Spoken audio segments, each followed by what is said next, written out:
I break for flowers. Not always, but often. So check this out. And look at this guy. He knows what's up. Absolutely. Absolutely. You've got yourself something from the pea family. You know, peas are kind of a vine. And it's from Australia. It's not just from Australia. It's from like kind of all over Australia, apparently.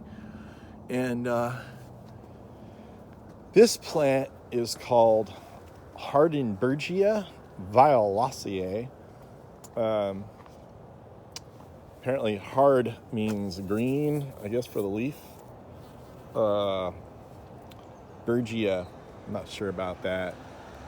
Maybe that refers, there's another plant called Virginia. I don't know. Don't really know what the genus is named after. But I do know the epithet. Is that how you say it? The species name of violacea is named because this beautiful, beautiful color is violet purple. Not so much different than my beautiful truck. Imagine if I let Hardenbergia violacea grow all over my truck. Maybe when I retire it and it doesn't like run anymore, I'll plant a bunch of Hardenbergia over it.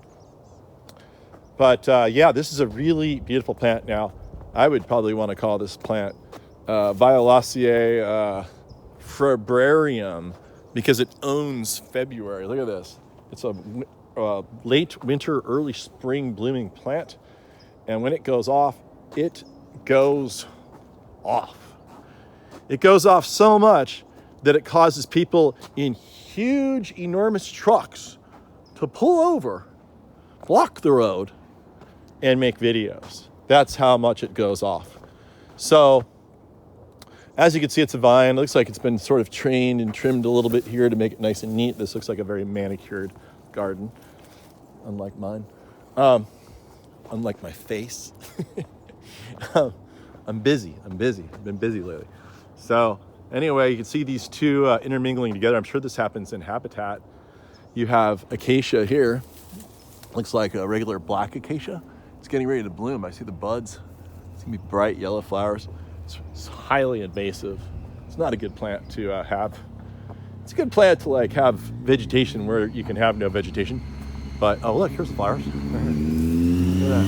There you go. It'll grow anywhere in California pretty much that stays above 20 degrees, and it won't need any water whatsoever, and it's evergreen and pretty.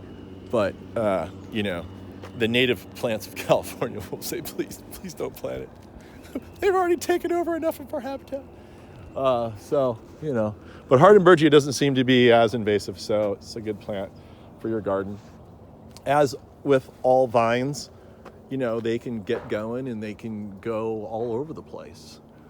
If it doesn't go all over the place, it doesn't belong in your face, in your garden, so to steal the words of Carl's Jr. and Paris Hilton. But anyway, yeah, it could be even a sprawling ground cover, but mainly you see it as a vine. In habitat, it sprawls around in the forest as ground cover, as vine. It's a climber. And this plant is really drought tolerant once established. In fact, it's so tough that after fires, bushfires in Australia, or, you know, Santa Ana or Diablo wind spawned fires in Northern California, it'll die all the way to the ground. It'll just sprout right back up, no problem. It's fire adapted. So I bet the acacia probably could say the same thing. Can't imagine the acacia grew up that many thousands of years in Australia and didn't have some sort of mechanism for sprouting after a fire. Maybe it just germinates, I don't know. But anyway, so you're wondering like, well, can I grow that where I live? Well, maybe. It doesn't mind heavy soil. It'll do well in, you know, lighter soils, but the soil does need to be fairly draining for it to survive and do well and thrive. I think this plant really does not need much fertilizer to look good because it's not getting it in habitat. I know Australia and many places is really devoid of nutrients in a lot of their growing environments. But And it's because it's from the pea family, then maybe it's fixing nitrogen. I don't know, because the pea family is sort of famous for that. I have to look into that.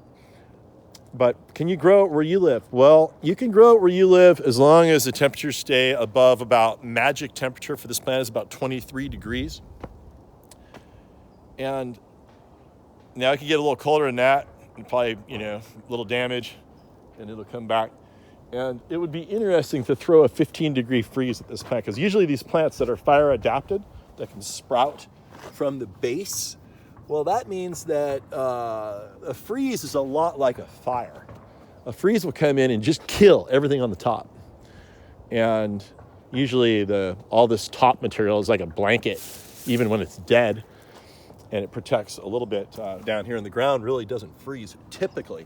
Now, if you have a freeze like they just had in Texas, I'm really sorry, guys. That was horrible, horrible, horrible. Nobody should have to endure that. But that freeze in a lot of parts of Texas, it got down to 5, 6, 7, 8, 9 degrees. And if that was not bad enough, the temperature didn't rise above freezing for 4 days. So when that happens, the ground actually does freeze. In California, at low elevation, places like here in Marin, we might get a freeze down to 25 degrees, 24, 23. But it's only sub-freezing temperatures for 5 or 6 or 7 hours. And then we get up into the 40s. And so it doesn't give the ground a chance to freeze. So as long as the ground doesn't totally freeze, then a lot of these plants will just die down to the ground and sprout back up, like citrus, even avocados, anything woody, hibiscus, bougainvillea, things like that. And I would imagine this plant would do it too. So now if that were to happen, you'd have a massive pruning project on your hands, because you'd have to cut off all the dead growth on top that was killed by the freeze in anticipation of spring coming and the thaw and new rejuvenated growth from the bottom. So anyway, as I recall, I'm going to try it. Let me see. Maybe I'll get a little better camera angle for you guys. A little better. Oh yeah. Nice and sweet. Delicate. There was a candy when I was a kid, and it was like grapes. And it was supposed to taste like grapes. But it didn't really taste like grapes. It just tasted sweet. And it was purple. I'm having flashbacks. It smells like the artificial flavor of grapes if you were to make grapes into a candy. Oh, it's really good, actually. You got to get in there, though. It doesn't really permeate the area. So you got to bury your head in it, get in there deep, take a huge hit. That should pretty much stoke you for the day. And that's all you're going to need. We're not really going to sell this plant at the nursery. We typically don't sell these vines because they just get all over the place. That's the last thing we need. We might be able to special order. If you're buying a whole bunch of plants from us and you're like, Gary, please, I need one Hardenbergia. Please go find it. I could probably do that. But don't call me up and say, I need one Hardenbergia. I've never been to your nursery. Can you mail it to Florida, or can you mail it to Arkansas? Please, Gary. And I'm going to be like, no, I'm sorry. I don't have time for that.